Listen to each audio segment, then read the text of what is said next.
These tips that I've learned over the past 6 years took me from feeling awkward and nervous on camera to feeling more confident and comfortable. So let's go through some practical tips that will fast track you to get you to the point that you want to be at. Also, if you're filming other people or clients, you can give them these tips that you're about to learn as well.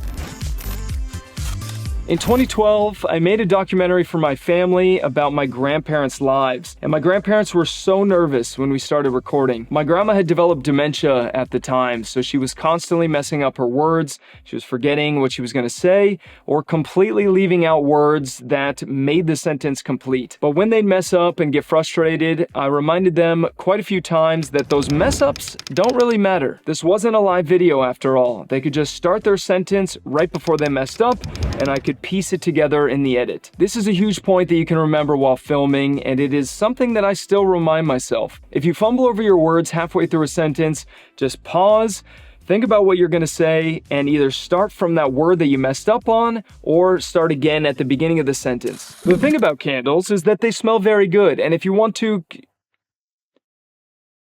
buy them, you can go to a store. The thing about candles is that they smell very good, and if you want to buy them, you can go to a store. Even with my grandma leaving out important words, I was able to take words from other sentences that she had said and put them in those sentences that needed them. I can't imagine that you'll have to do something as drastic as this, so mending those mess-ups for you should be much easier. Mess-ups don't matter as much as you think they do. You likely have heard this one before, but pretend that the camera in front of you is your friend. So instead of thinking that random people on the internet are going to see the video that you're recording, imagine that you're just sitting in front of your friend, telling them what the video is about. When recording my grandparents, I reminded them that they're just talking to me. I wanted them to tell me their life story. So imagine that you are just FaceTiming your best friend and you're telling them all about the topic of the video. This takes even more pressure off of you while filming and makes you feel less awkward. If you find that your voice cracks or sounds weak while filming, like mine does often, maybe you don't like the sound of your voice in your videos, try some warm-up exercises before you film. And I'm not talking about doing push-ups or anything, although I have done that to bring my energy up on occasions, but I'm talking about vocal exercises. You could practice saying your lines in a higher pitch and then bring it down to a lower pitch to really warm up your vocal cords. Sounds dumb, I know, but there's a reason why singers do this before singing. This can help get rid of some of the nerves that may come across in your voice, which in turn, there it goes. Right on cue, right at the right time, which in turn may make you feel more confident. I kind of touched on this a second ago, but also try and get yourself in a good mood for filming. If filming feels like a chore and you're not happy to get into it, it's gonna show on your face when recording. So you could exercise before, you could say some things that you're really grateful for in your life before you film, or quickly do some things that bring you some joy. It could even be as simple as doing something like putting your hands up in a victory position, smiling, and jumping up and down like you won something. The mind-body connection is a real thing. When you do this, it tricks your mind into making you a little happier. The point of this is not to get you to an inauthentic, way too happy version of yourself, but just a version of you that's in a better mood. It'll de-stress you a bit and make you feel more comfortable in front of the camera. On the same note, have good posture while you're filming. When we're nervous, we tend to tuck our shoulders in and put our head down a bit, which was useful in the past when we were hunters and gatherers to protect our vital organs from danger. But even though we're no longer in that time, our body still hasn't forgotten about that evolutionary adaptation. So if you feel nervous, do the opposite. Stick your chest out, sit straight with your head held high and your chin up, and that mind-body connection will start working to make you feel less nervous and awkward.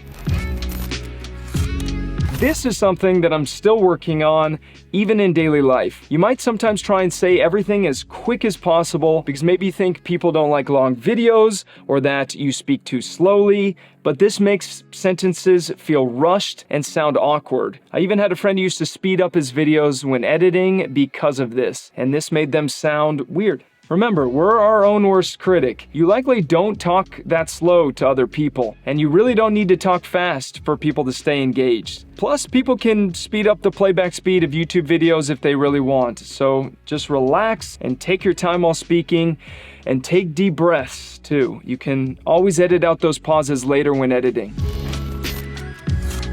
Something that has helped me a bunch is doing some practice runs first.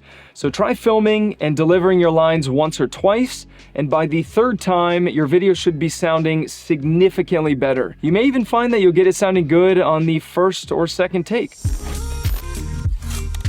The other big thing that has helped me over the years is transitioning from just winging what I was going to say by glancing at an outline every now and then to switching to a teleprompter. I bet you didn't even notice that I've been using a teleprompter the whole time, and if you did, then damn, I guess I got some work to do. The biggest thing that turns people off from using one is the time it takes to script videos and the fact that they think it'll sound inauthentic, like someone is delivering a speech and not speaking from the heart. But the trick is to write your script the same way that you would speak the words. So basically write out your script normally and then read the script out loud once or twice. And while reading the script, change any words, sentences, or sentence lengths to whatever you feel is a natural way that you would say it. This basically gets rid of you sounding like a robot because it is adjusted to how you naturally talk. As for it taking extra time compared to just winging it, it really doesn't take that much longer when you consider how many mistakes you might make when winging it